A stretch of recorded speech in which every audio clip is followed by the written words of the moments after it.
جیسا کہ میں نے گزشتہ جمعہ تفصیل سے یہ بات بتائی،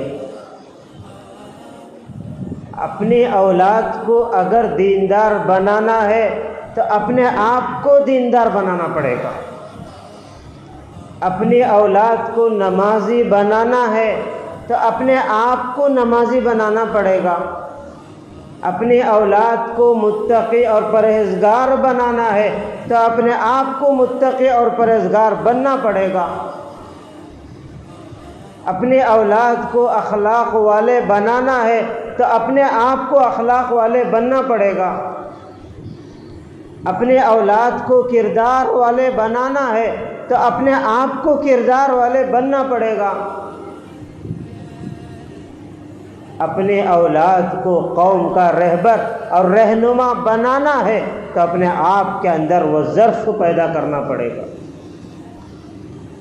جب ہمارے خود کے دل مر چکے ہوں، مردہ ہو چکے ہوں، دل کے دروازے بند ہو چکے ہوں، تو ہماری زبانوں پہ وہ کیا اثر رہے گا، ہمارے دلوں میں وہ کیا درد رہے گا۔ اولاد ظاہری زبان سے جواب دے نہ دے، ان کا دل کا رواں رواں یہ جواب دے گا کہ تمہاری کیا زندگی ہے جو ہم تمہارے باتوں پہ عمل کر سکیں۔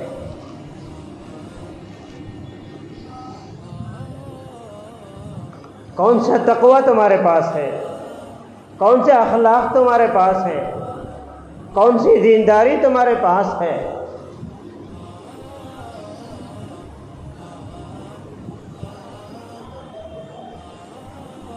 اسی لیے اللہ نے انبیاء کی جماعت کو جو مبعوث فرمایا ہے، معصوم بنا کر میں مبعوث فرمایا ہے، گناہوں سے انہیں دور رکھا ہے، پاک و صاف کا محور بنایا ہے۔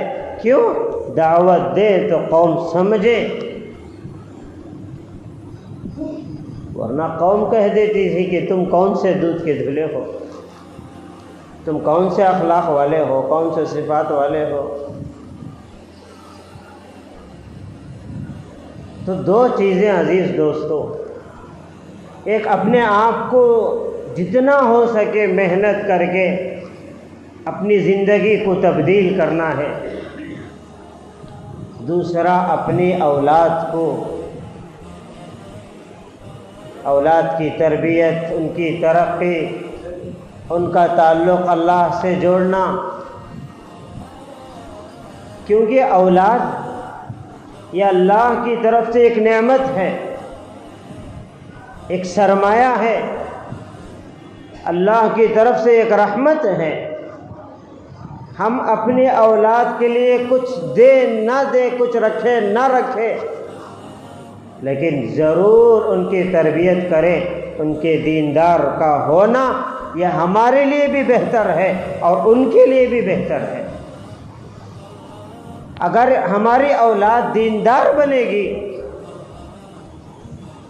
ان کو اللہ کی معرفت حاصل ہوگی، وہ نیک بنیں گے، پابند بنیں گے، تو ان کی دعائیں ہمارے مغفرت کے لیے کافی ہیں۔ ہمارے بڑھاپے کا وہ سہارا بنے گی، دلوں کا سرور، دلوں کی راحت، آنکھوں کی ٹھنڈک بنے گی اور آخرت میں مغفرت کا ذریعہ بنے گی۔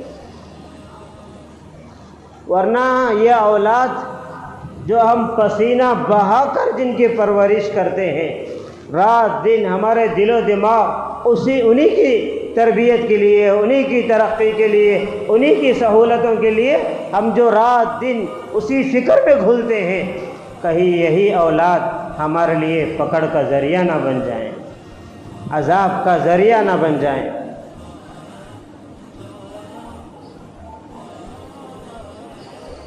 ہر ایک ہنر اور ہر ایک چیز ان کے اندر پیدا کر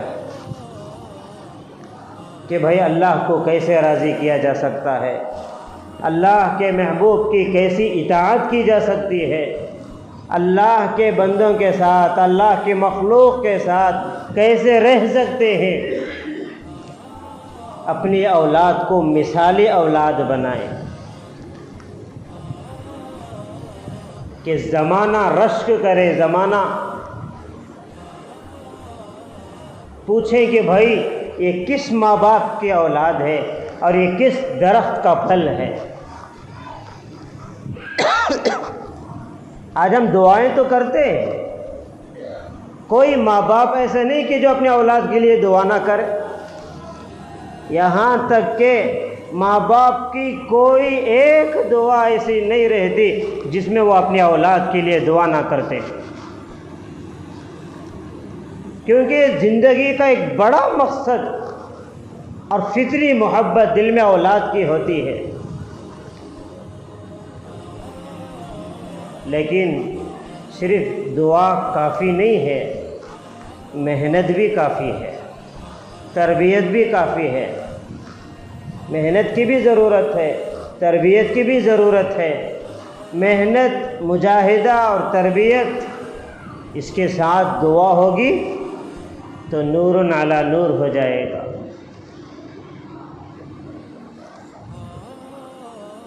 ہم نے اپنے اولاد کے سامنے عملی زندگی پیش نہیں کی ہے، کیسے ان کے اندر اخلاق پیدا کرے، مجھے عمل سے بتانا پڑے گا کہ بیٹا یہ اخلاق ہے۔ کیسے اللہ کو عبادت کے ذریعے راضی کیا جا سکتا ہے، عبادت کر کے اپنے اولاد کو دکھانا پڑے گا۔ بعض لوگ عجیب انداز اپناتے ہیں، بچہ جب بھی گھر میں داخل ہوتا ہے یہ اپنی تقریر شروع کر دیتے ہیں تو بچہ سن کے سند ہو چکا ہے، بجائے وہ دل میں بات لینے کے اس کے اندر ایک ضد پیدا ہو گئی ہے۔ اس لیے اکثر نوجوان جو بچے ہیں، وہ جو بچے گھر میں رات کو دیر سے آتے ہیں، بھئی کون جائے، روز وہی باتیں، روز وہی ماں باپ کی پریشان کرنے والی باتیں۔ اگر ہم بجائے بات کرنے کے عملی اگر زندگی ان کے سامنے پیش کرتے تو ہماری اولاد آج دیندار بن جاتی، کیونکہ عمل سے جو تربیت ہوتی ہے وہ بہت مؤثر ہوتی ہے، بہت مؤثر ہوتی ہے۔ ہر ایک چیز ان کے اندر پیدا کرنا ہے، تقویٰ، طہارت، عبادات، اخلاق، صفات، سخاوت، ایک دوسرے پہ رحم کرنا، اور سارا قرآن کا خلاصہ ہی یہی ہے۔ اس کے علاوہ اور کیا ہو سکتا ہے؟ مولانا احمد علی لاہوری رحمۃ اللہ علیہ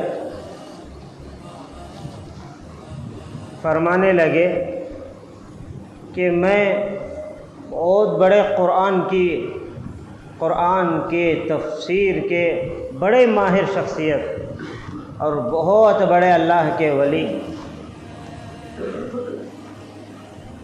کہ میں ریلوے اسٹیشن پر کھڑا رہوں اور ٹرین آ بھی جائے، میرا ایک پیر ٹرین کے ایک پائیدان میں رہے، دوسرا اسٹیشن پر رہے، اگر کوئی دوڑتے ہوئے آ کر کہے کہ حضرت قرآن کا خلاصہ بیان کر دیں، تو میں چند لمحوں میں اسے پورے قرآن کا خلاصہ بتا سکتا ہوں۔ پوچھا کہ حضرت وہ کیسے؟ کہا کہ سارے قرآن کا خلاصہ یہ ہے، اللہ کو راضی کرے اس کی عبادت کے ساتھ، اس کے عبادت کے علاوہ کسی کی عبادت جائز نہیں ہے، عبادت صرف اللہ کی ہے۔ یہ ماتھا اگر جھکے گا تو صرف اللہ کے سامنے جھکے گا، یہ ماتھا اگر جھکے گا تو صرف اللہ کے سامنے جھکے گا، اور اس کے علاوہ کسی اور کے سامنے جھک نہیں سکتا۔ ہمیشہ رہے تیرے در پہ سرے تسلیم خم میرا، رہے تیرے تصرف میں زباں میری قلم میرا۔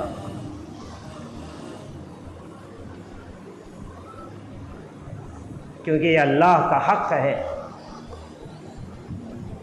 اللہ اپنی ذات میں کسی کو شریک نہیں چاہتا۔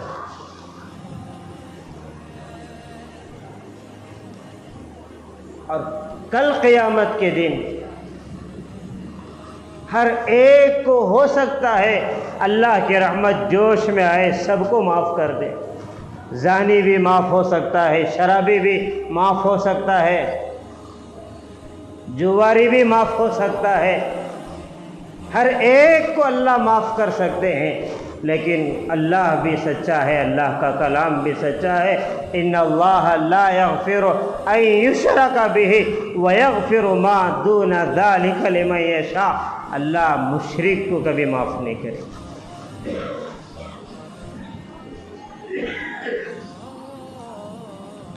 یہ دل کی تختیوں پہ لکھ لینے کی بات ہے۔ ہر گناہ ہو سکتا ہے، لیکن مسلمان ہو اور یہ گناہ ہو نہیں سکتا۔ اللہ نے اس ماتھے کو صرف اس سر کو اپنے سامنے جھکنے کے لیے بنایا ہے۔ حضرت مولانا احمد علی لاہوری رحمۃ اللہ علیہ کہنے لگے سارے قرآن کا خلاصہ یہی ہے کہ یہ سر اللہ کے سامنے جھکا کے اللہ کو راضی کیا جائے۔ دوسرا رسول اللہ صلی اللہ علیہ وسلم کے فرمان پر عمل کر کے رسول کی اطاعت کی جائے۔ تیسری جو بات ہے وہ اللہ کے مخلوق کی خدمت کر کے مخلوق کو راضی کرے۔ یہ سارے قرآن کا خلاصہ ہے۔ اگر کوئی بندہ یہ تین کام اپنی زندگی میں کر لے تو جنت اس کے استقبال کے لیے تیار ہے، جنت کے دروازے اسی کے لیے کھولے جاتے ہیں۔ یہی سب کچھ ہے، دو چیزیں ہیں، ایک حقوق اللہ ہے، ایک حقوق العباد ہے۔ اللہ رسول کو راضی کرنا اور اللہ کے مخلوق کے حقوق ادا کر کے ان کے دلوں کو جیتنا ہے اور ان کے دلوں سے دعائیں لینا ہے۔ تو ذہن میں بات آئی تو اسی مضمون کو میں آپ کے سامنے رکھوں۔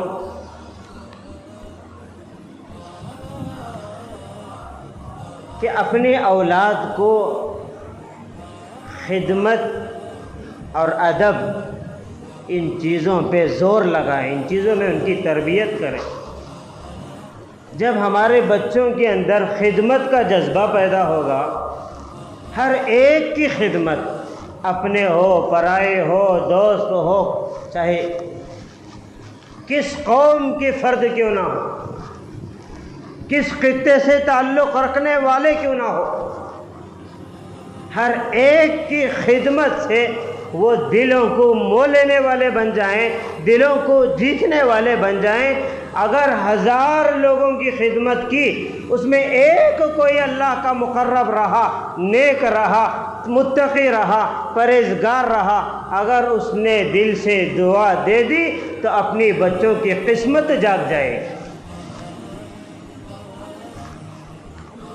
خدمت یہ بہت بڑی نعمت ہے، بہت بڑی سعادت ہے۔ ماں باپ کے اندر اگر یہ وصف رہے گا، ماں باپ کے اندر اگر یہ ظرف رہے گا، ماں باپ کے اندر یہ چیز رہے گی، وہ اولاد کے اندر منتقل ہوگی۔ اگر باپ بھی بخیل رہے گا، ماں بھی بخیل رہے گی، تو اولاد بھی تو بخیل ہوگی۔ جس چیز کا درخت ہو اسی چیز کا پھل آتا ہے۔ کانٹے دار درخت لگا کے خوبصورت پھول آ جائے، یہ ناممکن بات ہے، اور پھلدار درخت ہو اور کانٹے نکل جائے، ایسا نہیں ہو سکتا۔ ماں باپ کے اندر جو چیزیں ہوتی ہیں اولاد کے اندر وہی چیز منتقل ہوتی ہے۔ اسی لیے کہتے ہیں کہ ماں باپ اپنے بچوں کی تربیت عملی میدان سے کریں، عمل پیش کر کے کریں۔ جو بھی گھر میں آئے، چاہے پڑوسی ہی صحیح، چاہے روزانہ آنے والے ہی صحیح، بڑھ چڑھ کر ان کی خدمت کریں، اولاد کے اندر یہ بات بیٹھے گی خدمت بہت بڑی نعمت ہے۔ کسی نے عجیب جملہ کہا، کسی اہل دل کے دل سے نکلی ہوئی یہ بات ہے کہ عبادت سے جو جنت ملتی ہے، خدمت سے خدا ملتا ہے، اس میں کوئی شک نہیں ہے۔ اللہ کو اپنے بندوں سے بڑا پیار ہے، بڑی محبت ہے۔ جو ان کی خدمت کرے گا اللہ اسے اپنا بنائے گا۔ اور یہ خدمت یہ کوئی معمولی نعمت نہیں ہے، یہ بہت بڑی سعادت کی بات ہے، بہت بڑی سعادت کی بات ہے۔ صحابہ کرام رضی اللہ عنہم کی ایک جماعت جہاد میں جا رہی تھی، تو راستے میں ایک جگہ پڑاؤ ڈالا،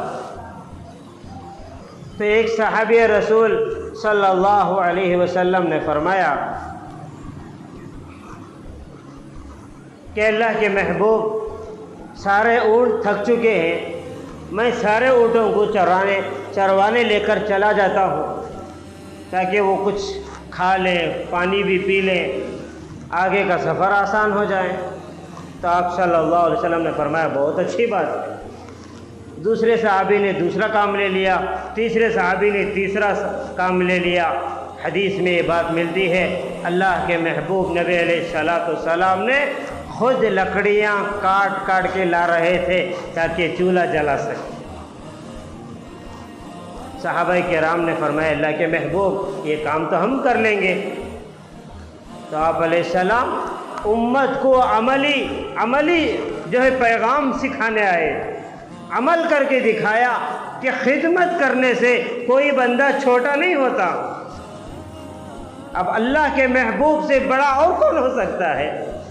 نبیوں کے نبی ہیں، خاتم النبیین کا صحرا جن کے سروں پہ سجایا گیا، جنہیں عرشوں پہ بلایا گیا، جنت اور جہنم کا سیر کرایا گیا۔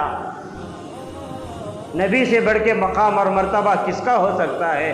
جب نبی خدمت کر سکتے ہیں تو ہماری کیا اوقات ہے؟ ایک اور روایت میں ہے کہ صحابہ کی جماعت جا رہی تھی، تو ایک جگہ پڑاؤ ڈالا، کئی صحابہ نفل روزہ تھے، کئی صحابہ، اور بعض صحابہ روزہ نہیں تھے۔ متقیوں کی علامت ہے، صفات ہیں، وہ اکثر روزے رکھتے ہیں۔ اب ہم لوگوں کے لیے اللہ معاف فرمائے رمضان ہی بڑا مشکل نظر آتا ہے، بوجھ محسوس ہوتا ہے۔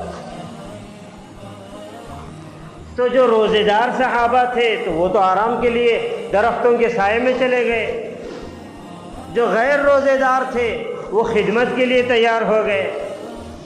جب خدمت مکمل ہوئی، اللہ کے محبوب نبی علیہ السلام نے امت کی تعلیم کے لیے فرمایا کہ آج یہ جو خدمت کرنے والے ہیں یہ روزے داروں سے زیادہ ثواب کمایا ہے۔ تو آپ علیہ السلام نے یہ بات بتائی کہ خدمت کتنی بڑی نعمت ہے۔ تو خدمت عزیز دوستو یہ بہت بڑی سعادت کی بات ہے کہ اپنے اندر خدمت کا جذبہ، اپنا جان، اپنے مال سے، اپنی صلاحیتوں سے۔ آج رشتہ داریوں میں کیوں نفرتیں ہیں؟ رشتہ داروں میں محبتیں کیوں ختم ہو گئی؟ کیوں دیواریں، کیوں دراریں پیدا ہو گئی؟ کہ آج یہ جذبہ ختم ہو چکا ہے، اور مردوں کے مقابلے میں عورتوں کے اندر یہ بخل کی چیز زیادہ ہے۔ دین نہیں ہے، خدمت کے فضائل کا علم نہیں ہے کہ کس خدمت پہ کیا ملتا ہے۔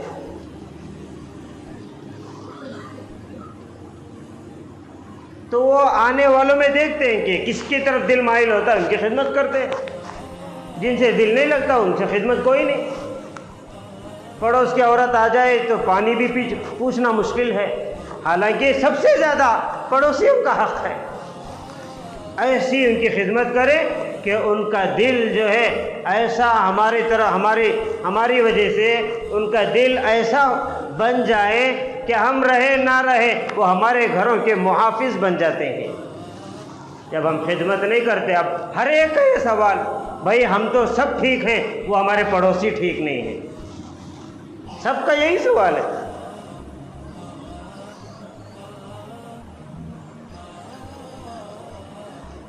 مجھے جو حکم ملا ہے میں وہ عمل کروں، سامنے والے کرے نہ کرے ان کا معاملہ اللہ کے ساتھ ہے۔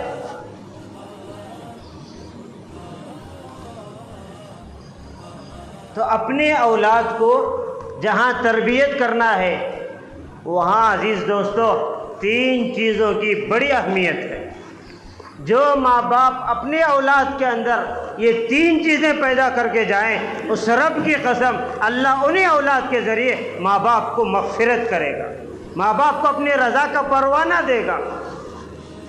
ایک، اپنی اولاد کو نماز کا پابند بنا کے جائے، نماز کے مقابل معاملے میں کوئی کمپرومائز نہیں ہے، کوئی چھوٹ نہیں ہے۔ ہر نماز کا اپنے اولاد سے جائزہ لیں، ہر نماز کا، ہر معاملے میں۔ اگر وہ بالغ ہونے تک اگر ہم یہ کام کریں گے عزیز دوستو، وہ بالغ ہونے کے بعد وہ نماز اللہ کے لیے پڑھنے والے بن جائیں گے۔ اب بچپنا ہے وہ اللہ کے لیے پڑھے، یہ بہت مشکل ہے۔ وہ آپ کو ڈر کے پڑھتے رہیں گے، اللہ وہ چیز ان کے اندر پیدا کرے گا، ایک وقت آئے گا کہ ان کی نماز اللہ کے لیے بن جائے گی۔ اپنے اولاد کو دیندار بنا کے جائیں، اپنے اولاد کو نمازی بنا کر جائیں۔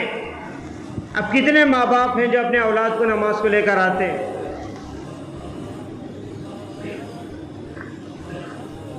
اتنا بچہ جو شعور رکھتا ہو کہ نمازیوں کو خلل نہ پیش کرے، نمازیوں کی نماز وہ نماز میں کوئی دخل نہ کرے، کھیلتا نہ ہو، دوڑتا نہ ہو، اگر اتنی عمر ہے تو اس بچے کو ضرور مسجد کو لائیں۔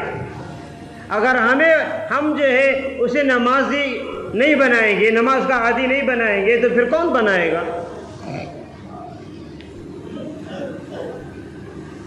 نماز کے معاملے میں رحم کی کوئی چیز نہیں ہے، یہ شریعت کا مسئلہ ہے۔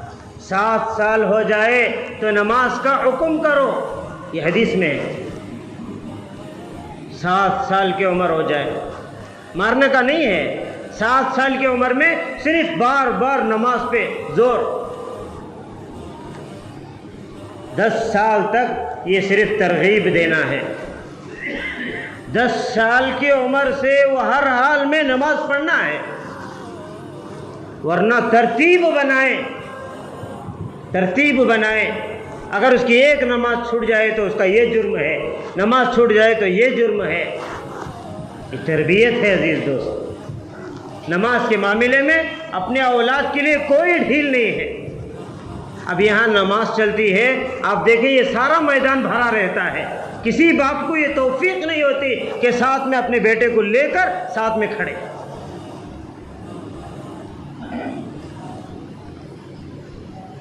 ایسا کیوں ہے؟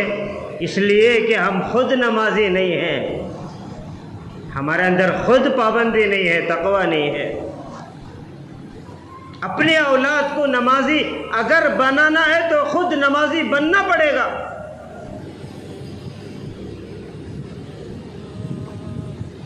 دوسری جو چیز کتابوں میں علماء نے لکھا ہے کہ جھوٹ کے معاملے میں اپنے اولاد کا ایسی نگرانی کریں کہ بچے کے دل میں یہ بات بیٹھ جائے، ہر بات مجھے منظور ہے لیکن اگر تیری زبان سے جھوٹ نکل جائے یہ مجھے برداشت نہیں۔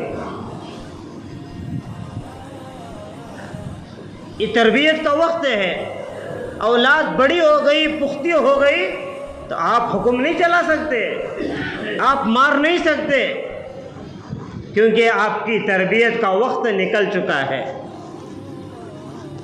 آج کتنے ماں باپ رو رہے ہیں، تڑپ رہے ہیں۔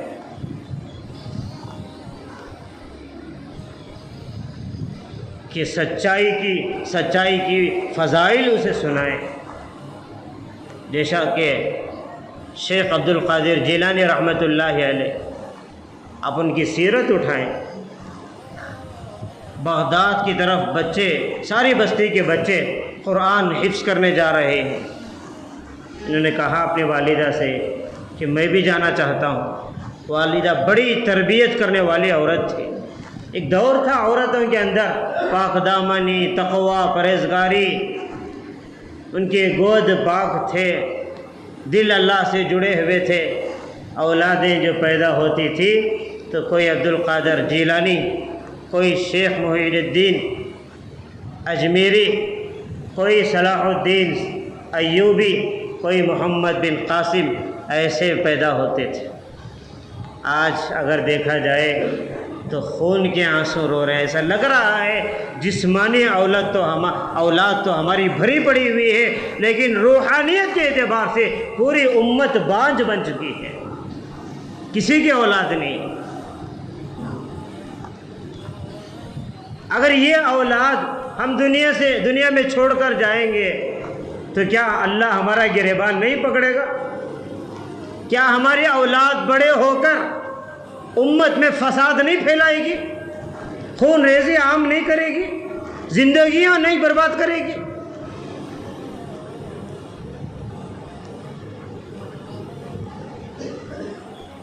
تو اپنی اولاد کی تربیت، ایک تو نماز کا معاملہ ہے،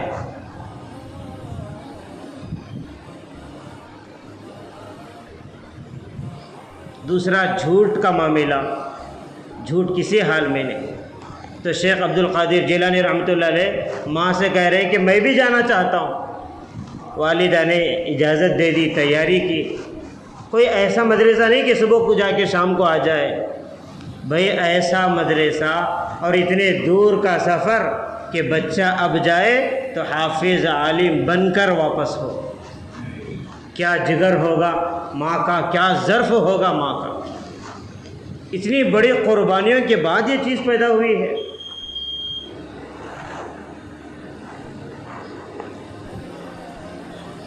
جب جانے لگے تو ماں نے جو ہے چند پیسے ان کی جیب میں رکھنے کے بجائے، ہاتھ میں دینے کے بجائے، معصوم بچہ ہے کہیں گم نہ ہو جائے، اس لیے انہوں نے ایک جگہ کپڑے سے اس پیسے کو جو سی دیے تاکہ جہاں جاتا ہے وہاں جا کر اسے استعمال کرے۔ راستے میں ڈاکوؤں نے حملہ کیا سارے قافلے پر۔ ہر ڈاکو بچے کو پکڑ کے کہہ رہا پیسے جتنے ہیں نکال دے، جو ہے سامان نکال۔ یہاں تک کہ جب ان کو کسی نے پکڑا تو پوچھا پیسے ہے؟ اب یہ کھڑے ہو گئے، بھائی ایک تو پیسوں کا معاملہ، ایک سچ اور جھوٹ کا معاملہ ہے، کیا کیا جائے؟ ماں کی تربیت تھی، رگ رگ میں یہ بات بیٹھی تھی، اللہ کو پانے کے لیے سب کچھ قربان ہے، چاہے جان ہو چاہے مال ہو۔ بے جھجک انہوں نے کہا ہاں میرے والدہ نے یہاں پہ رکھا ہے۔ اور وہ جو چور تھا، وہ ڈاکو تھا، حیران ہو گیا، بھئی یہ بچے کو سچ بولنے پر کس چیز نے مجبور کیا ہے؟ ہدایت کی گھڑی آئی تھی، اس آدمی نے جو ہے بچے کو اٹھا لیا، اپنے سردار کے پاس لے کر گیا۔ یہ بچہ اتنے آسانی سے سچ بولا، اس کے سچ بولنے پہ کوئی راز محسوس ہوتا ہے۔ سردار نے پوچھا تو اس نے کہا کہ میری ماں نے میری تربیت کی ہے، بیٹا جان تو جا سکتی ہے، سب کچھ ہم لٹا تو سکتے ہیں، لیکن جھوٹ بول کے آخرت برباد نہیں کر سکتے، اس لیے میں نے سچائی کا دامن میں نے تھاما ہے۔ معصوم بچے کے معصوم زبان سے یہ الفاظ نکلے تو تیر کی طرح ان لوگوں کے دلوں پہ چبھے، سارے کے سارے توبہ کر کے زمانے کے اولیاء اللہ بن کے دنیا سے گئے۔ جب تربیت ہوتی ہے تو ہماری اولاد ہزاروں کی ہدایت کا ذریعہ بنتے۔ تیسری جو چیز ہے، اپنے اولاد کے اندر خدمت کا جذبہ پیدا کر، جیسا میں نے تفصیل آپ کے سنا ہے۔ خدمت سے اولاد بہت آگے نکل جاتی ہے۔ ارے بنی اسرائیل کی ایک فاحشہ عورت نے کتے کو پانی پلانے پہ اللہ نے مغفرت کی ہے۔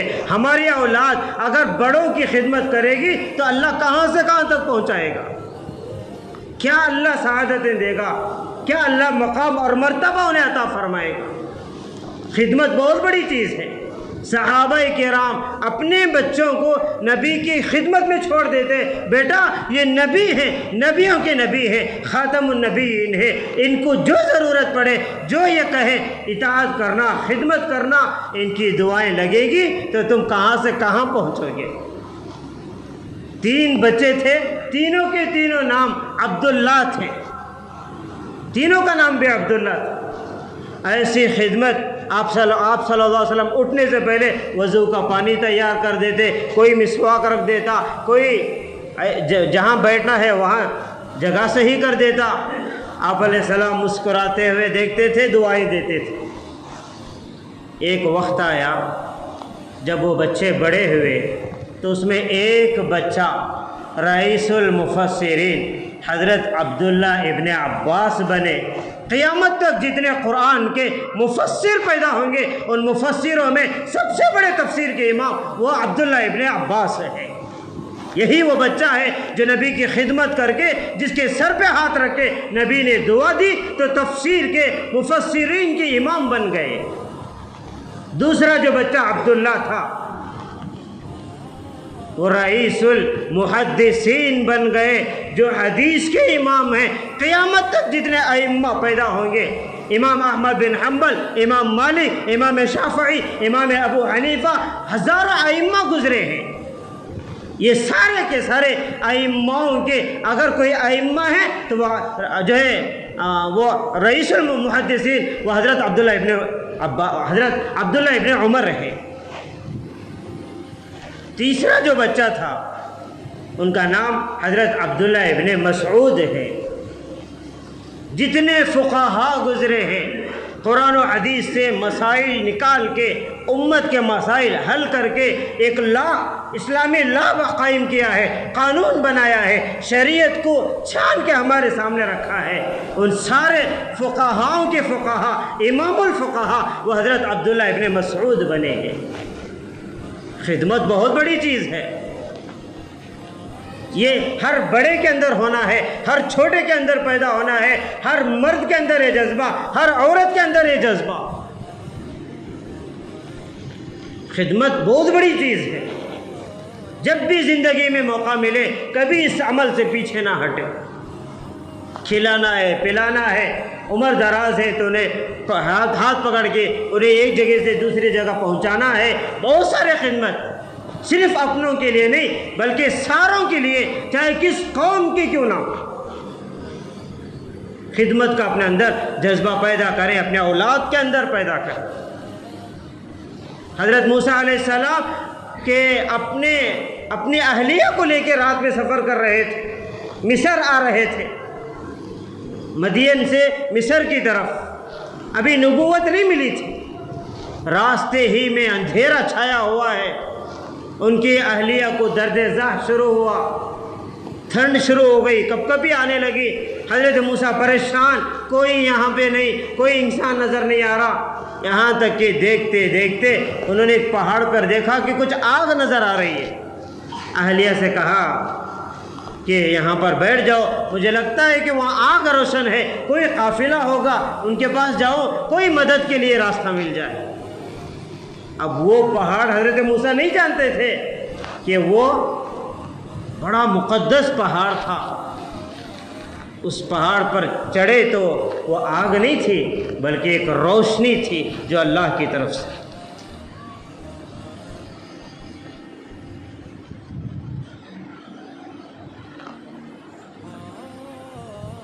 تو آواز آئی، اے موسیٰ میں تمہارا رب ہوں، میں تمہارا رب ہوں۔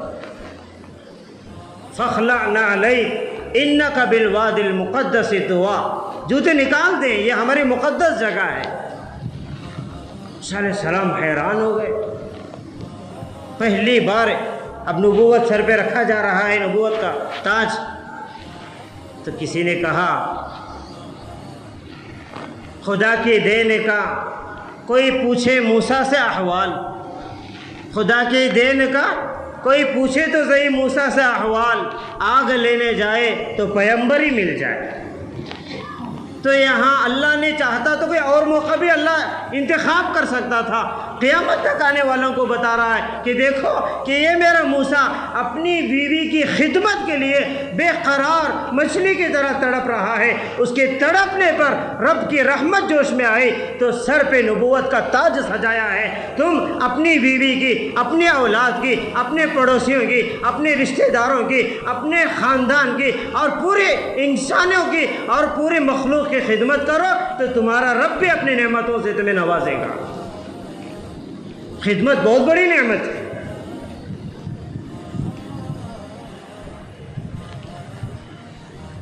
کسی کو ہنسانے پر بھی کیا اجر ہے، اگر آپ احادیث اٹھائیں گے تو حیران ہو جائیں گے۔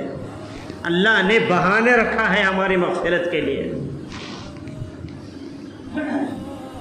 تو قریب کا ایک واقعہ ہمارے استاد محترم نے بتایا ہے کہ ایک فیملی بڑی رائل فیملی، بڑی اللہ نے بہت کچھ دیا، انہیں نوازا تھا، لیکن زندگی میں دین نہیں۔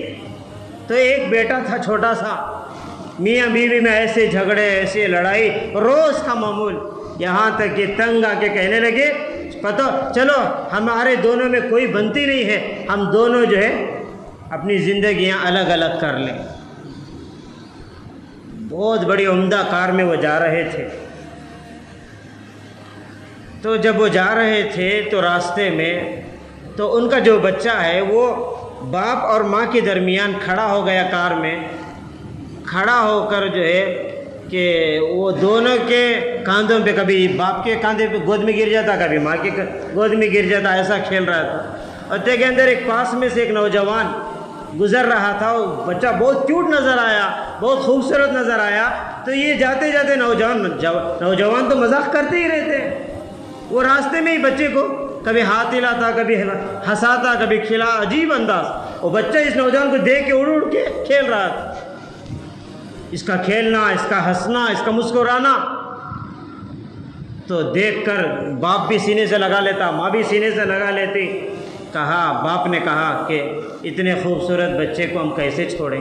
زندگی اگر ہماری جدا ہو گئی، چلو اس بچے کے نام پر ہی صحیح کچھ نہ کچھ برداشت کر کے زندگی چلائیں۔